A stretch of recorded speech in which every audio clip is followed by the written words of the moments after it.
여러분 안녕하십니까? 최병환 장로입니다. 이제 기도하고 말씀을 듣습니다. 기도합니다. 어지러운 세상 속에서도 세상에 휩싸이지 아니하고 오늘도 주님께 여전히 붙잡혀서 한날의 삶을 주 안에서 살게 하신 하나님의 은혜를 감사를 드립니다.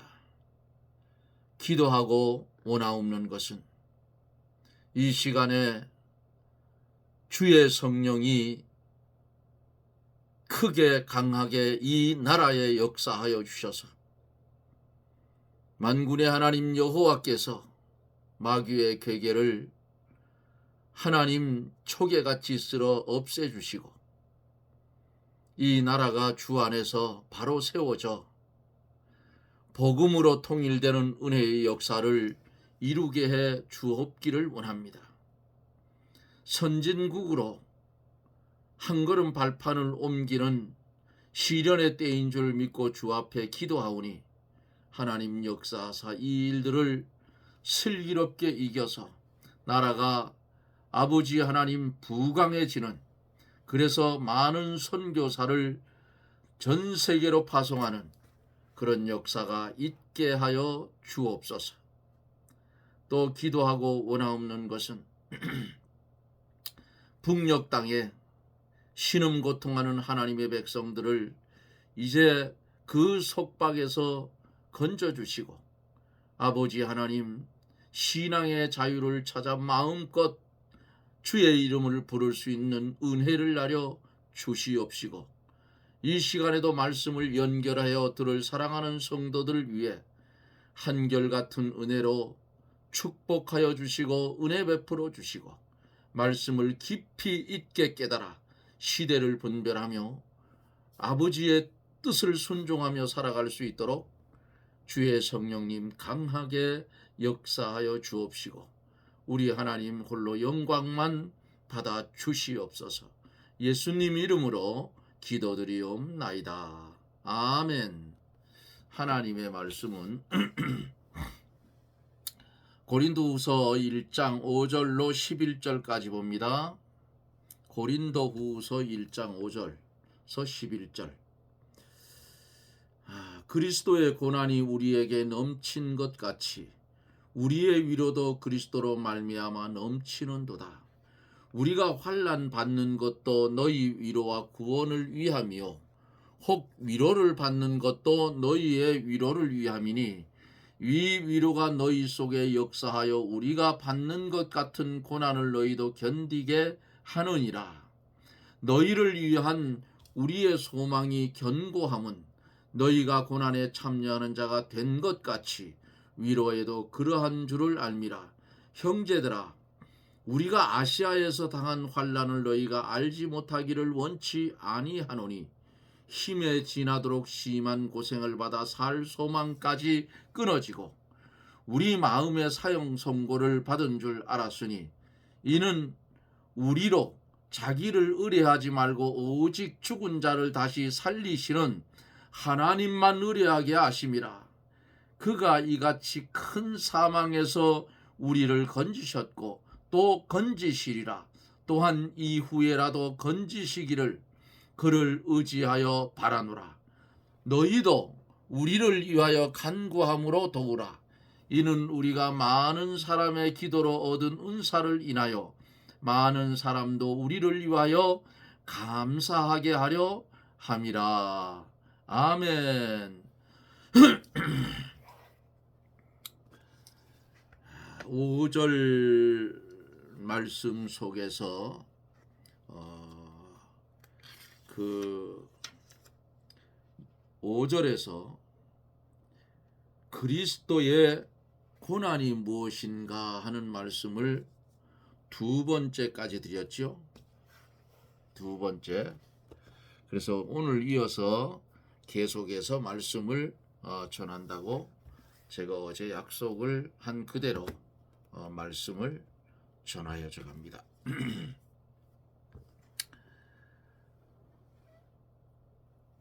고난을 받을 때에 왜 고난이 오는가?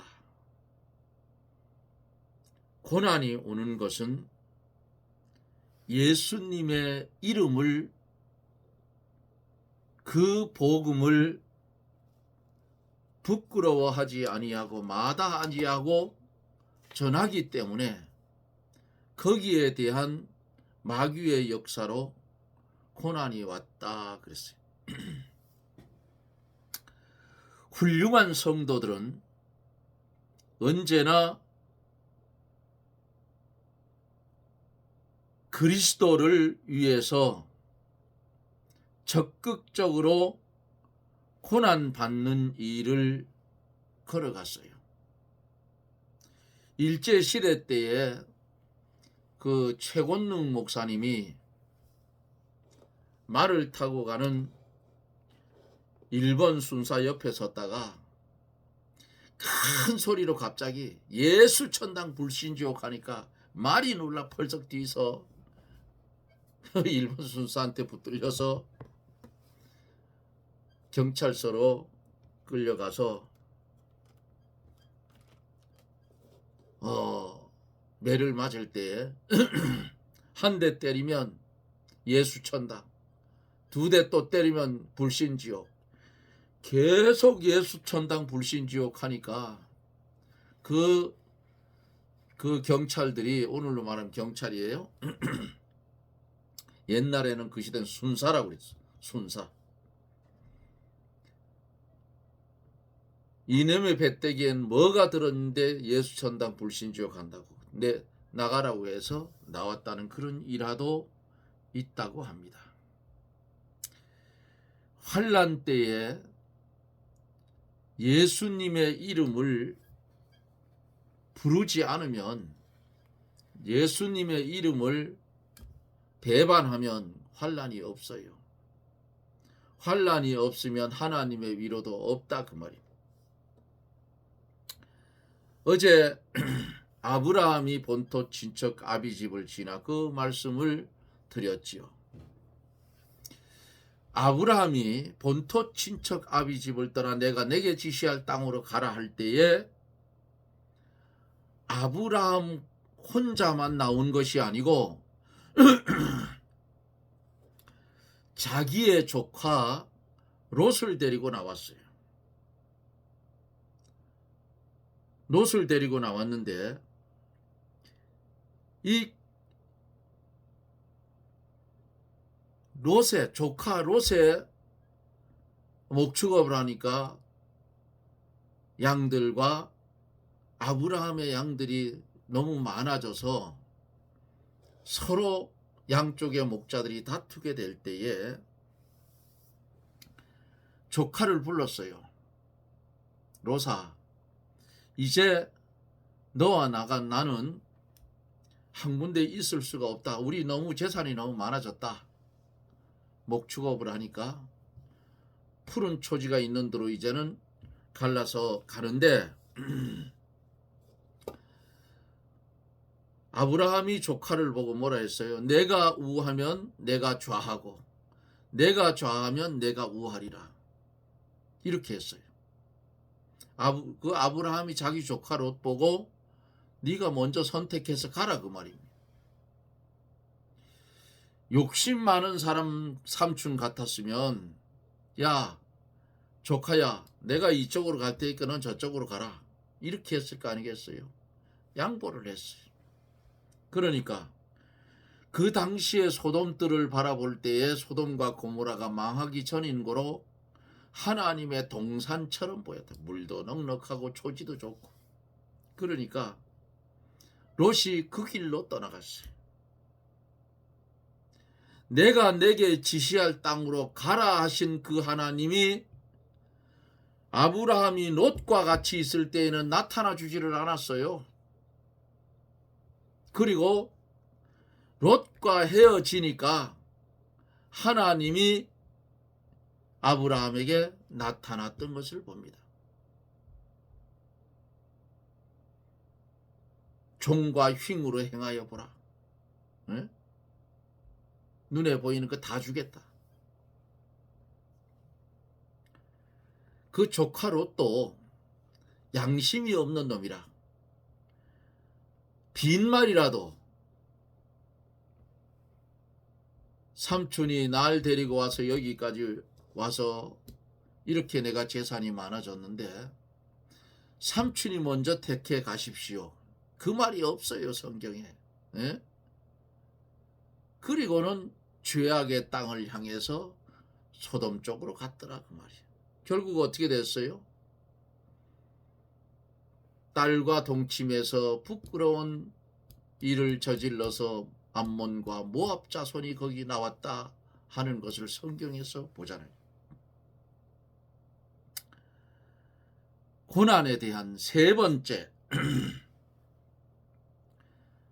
왜 고난이 오느냐? 앞에서 말씀드린 대로 말씀을 지키기 때문에 당하는 고난입니다. 하나님의 말씀을 적극적으로 지켜나가면 고난이 와요. 오늘날 교회 안에서도 똑같아. 말씀대로 똑바로 갑시다 하고 설치면 손가락질이 온다고. 그게 복인데. 예?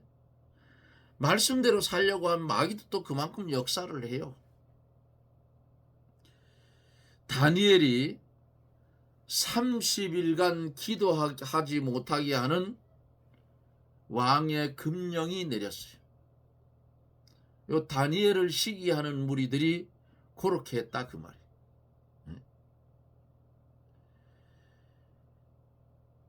금령이 기도하지 못하도록 금령이 내린 것을 알면서도 여전히 다니엘은 뭘 했느냐? 예루살렘을 향한 창가에서 열린 창가에서 하루 3번씩 기도했다 했어요. 그렇게 기도할 때에 그 원수들의 농간에 왕이 넘어가서 사자굴 속에 다니엘이 던지움을 받을 수밖에 없었어요. 그래서 사자굴 속에 다니엘이 던지움을 받았는데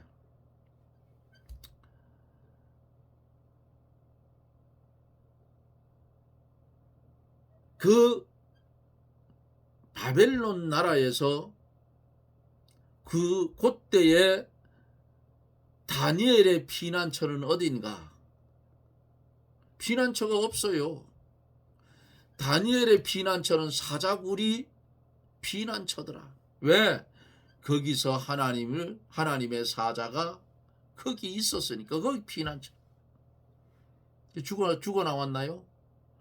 살아서 나왔어요. 살아서. 응?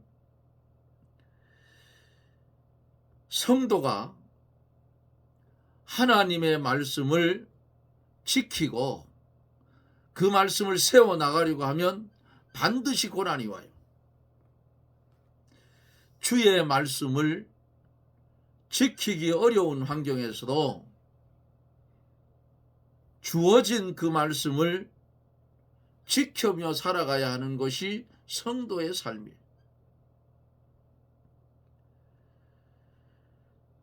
주를 위해서 말씀을 지키려고 하면 육신적으로도 고통이 오고 많은 손해도 따르게 돼요.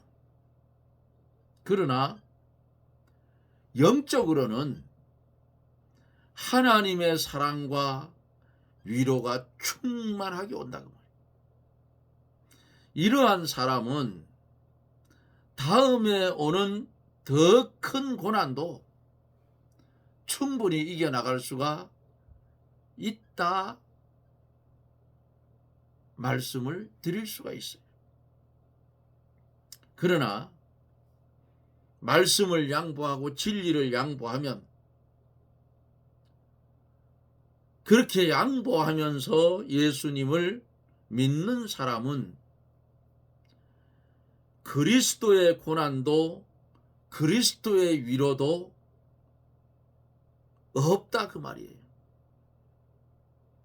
성도가 그리스도의 위로를 받지 못하면 장차 올 고난도 어때요? 이길 수가 없어요.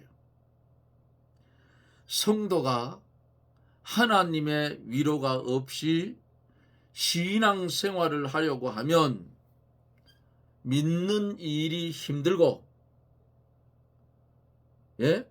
억지가 돼요.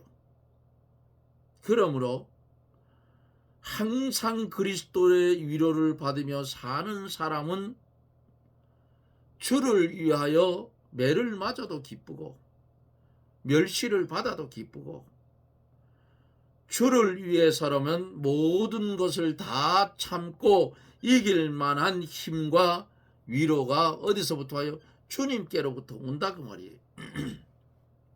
성경은 이러한 사람을 가리켜서 세상이 감당치 못한다고 말씀한 거예요. 하나님의 위로를 받으며 믿는 일을 해 나가는 사람은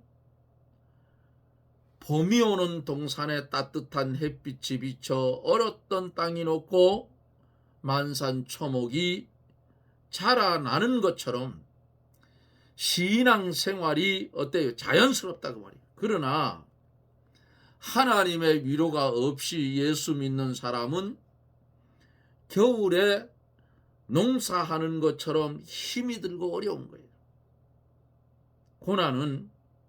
이 고난은 가정적으로 오는 고난도 있고 사회적으로 오는 고난도 있으며 국가적으로 오는 고난도 있다는 사실을 기억하십시오. 그 모든 고난을 다 그리스도 안에 들어가서 감당해야 됩니다.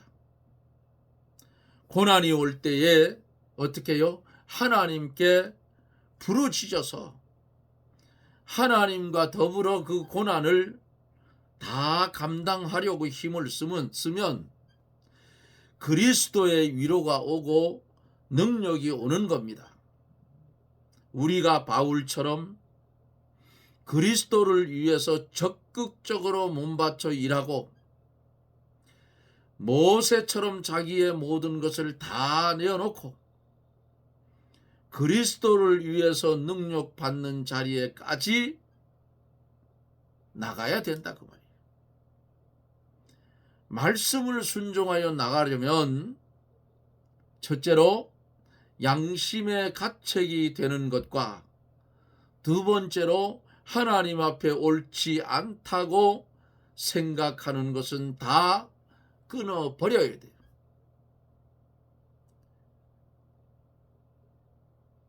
이렇게 되면 많은 고난이 오지만 그리스도의 고난에 참여하게 되므로 하나님의 능력과 위로도 그만큼 많이 받게 되는 거예요. 우리 힘으로는 못 이기지요. 6절에 보면 우리가 환난 받는 것도 너희의 위로와 구원을 위함이요 혹 위로받는 것도 너희의 위로를 위함이니 이 위로가 너희 속에 역사하여 우리가 받는 것 같은 고난을 너희도 견디게 하느니라 그랬습니다.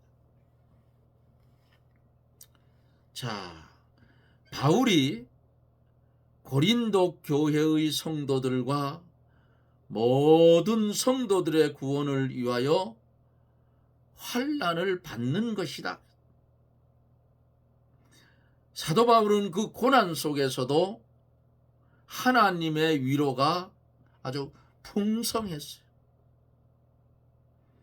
사도 바울이 하나님께로부터 받는 위로가 고린도 교회의 교인들에게 전해져서 그들의 속에서 역사했어요.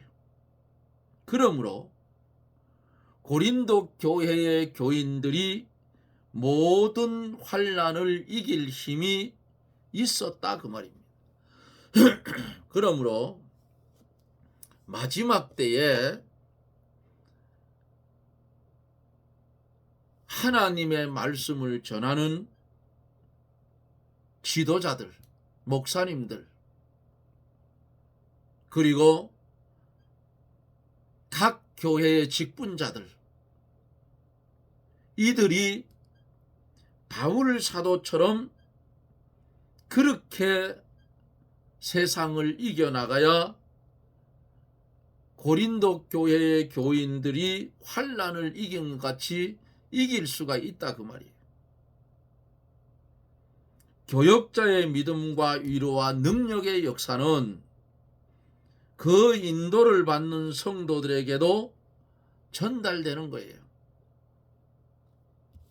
부산 서북교회 지금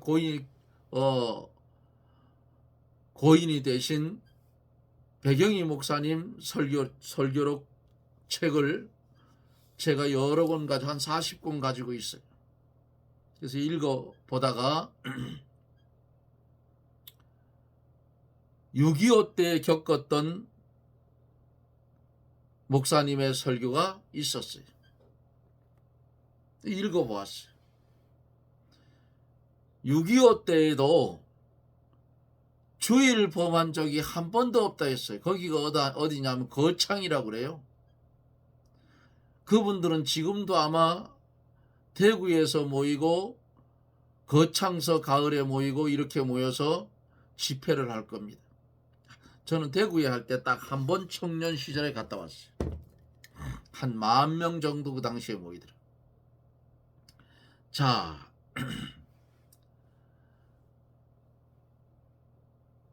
6.25의 전쟁이 일어나서 남한을 다 집어삼킬 때에 주일날 예배 드리려고 예배가 시작되는데 총을 맨 인민군 2사람이 신을 신고 들어오더랍니다. 그때 그 목사님이 조사 시절이에요. 지금도 그분들은 조사라고 그래요. 우리는 전도사라고 그러죠. 들어오는 젊은이들을 향해서 소리를 쳤답니다. 거기에 들어오는 2 젊은이 신을 벗고 예배 시간이니까 예배 드리고 그 다음번에는 너희들 마음대로 해라. 참 담대한 거 아니겠어요? 그러면 거기 있는 예배 함께 드리는 교인들의 마음은 또 어떻겠냐. 앞에 있는 교역자가 큰 소리로 딱 하니까 들어오던 인민군이 신발을 벗고 들어와서 앉아서 같이 예배를 드리더랍니다. 그래서 그 목사님 생각에 이제 여기서 하나님이 나를 순교를 시키겠구나 그랬대. 그런데 예배 다 마친 뒤에 이제는 순교 당할 각오를 하고 저놈들이 총을 쏘면 다 죽을 거 아니에요. 교인들이. 나부터 죽이겠지 하고 기다리고 있었는데 그러더랍니다. 남한에 내려와서 진짜 교회는 이런 교회 처음이라 하더래요. 우리만 가면 다 도망가는데 여기는 같이 예배 드리자고 하는 교회는 이남에 내려와서 처음이라 하더래요. 그러면서 우리가 책임질 테니까 새벽 예배, 주일 예배 다 드리라 하더래요. 그래서 다 드렸다. 그러면 그 담대함, 그 죽을 수밖에 없는 현실 속에서 고난 속에 꽃이 핀 거예요. 그렇잖아요. 얼마나 좋은. 그러면 그 모습을 봤던 성도들은 누굴 닮아가겠어? 아, 우리 목사님 하나님을 잘 섬기니까 저런 담대함도 나온다. 우리도 저런 믿음 갖자 닮아갈 거 아니겠어? 그러므로 교역자의 믿음과 위로와 능력의 역사는 그 인도를 받는 성도들에게도 전달된다 그 말이에요. 예? 7절에 보면은 너희를 위한 우리 소망이 경고함은 너희가 고난에 참여하는 자가 된 것 같이 위로에도 그러할 줄을 알미라 그랬어요. 고린도 교인들에 대한 바울의 소망이 견고해. 그것은 고린도 교회의 교인들이 그리스도의 고난에 참여했기 때문이에요. 그리스도의 고난에 참여한 자에게는 하나님의 위로가 풍성해서 그 고난을 이겨나갈 수가 있다는 겁니다. 그러므로 그리스도의 고난에 참여하는 교회는 어떤 교회냐? 소망이 있는 교회다 그 말이에요. 응? 고난이 올 때에 넘어지지 말고 그리스도 안에 깊이 들어가서 그리스도의 능력으로 해결하도록 힘을 써야 합니다. 우리 앞에 아무리 큰 고난이 오고 시련이 온다고 해도 말씀을 붙들고 그리스도 안에 들어가 그것을 그리스도의 고난으로 만들어야 소망이 있는 거예요. 그리스도의 고난에 참여하는 성도는 소망이 있는 성도고, 그리스도의 고난을 받는 교회도 소망이 있는 교회다.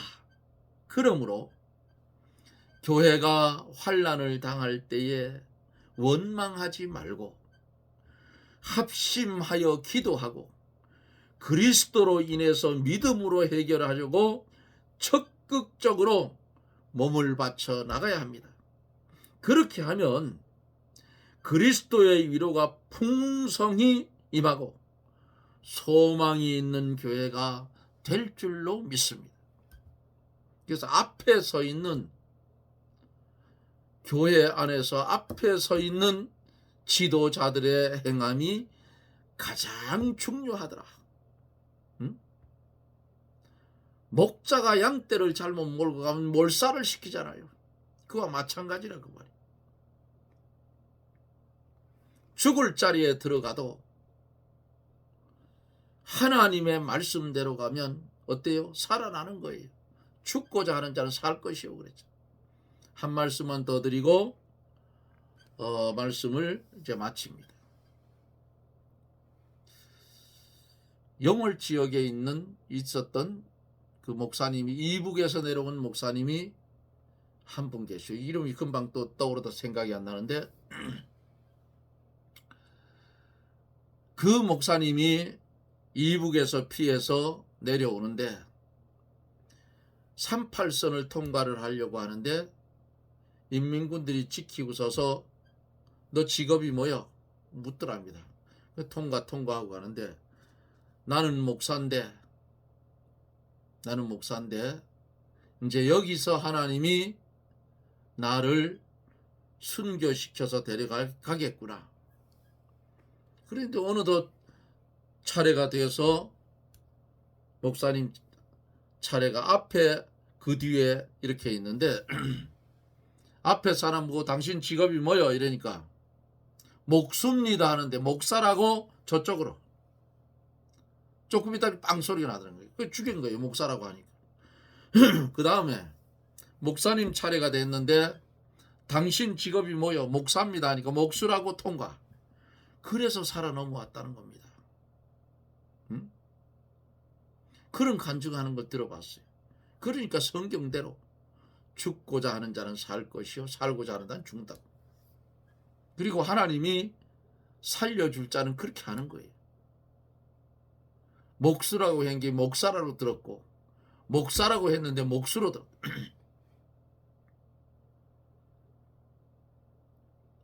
사랑하는 성도 여러분, 그리스도의 고난에 참여하는 성도는 소망이 있어요. 그리스도의 고난에 참여하는 교회도 소망이 있는 교회다. 그러므로 개인의 환난이 오든 교회의 환난이 오든 환난을 당할 때에 원망하지 말고 기도하고 기도해서 그리스도 안에서 믿음으로 해결하려고 적극적으로 말씀을 순종하고 몸바쳐 나가는 그런 소망이 있는, 그리스도 예수 안에 소망이 있는 성도들이 되어지기를 예수님 이름으로 축원합니다. 아멘. 기도합니다. 주의 말씀대로 살기를 소원하고 말씀대로 살려고 하면 개인적인 고난이 올 수도 있고 교회적인 고난이 올 수도 있고 나라적인 고난이 올 수도 있는데, 이 오는 고난 환난을 그리스도 안에서 이겨나갈 수 있는 그런 실력 있는 믿음의 성도가 되게 해 주시옵소서. 예수님 이름으로 기도드리옵나이다. 아멘. 여러분 고맙습니다. 저는 또 내일 영상 속에서 여러분들을 만납니다. 여러분 평안하십시오. 내일 뵙죠. 샬롬.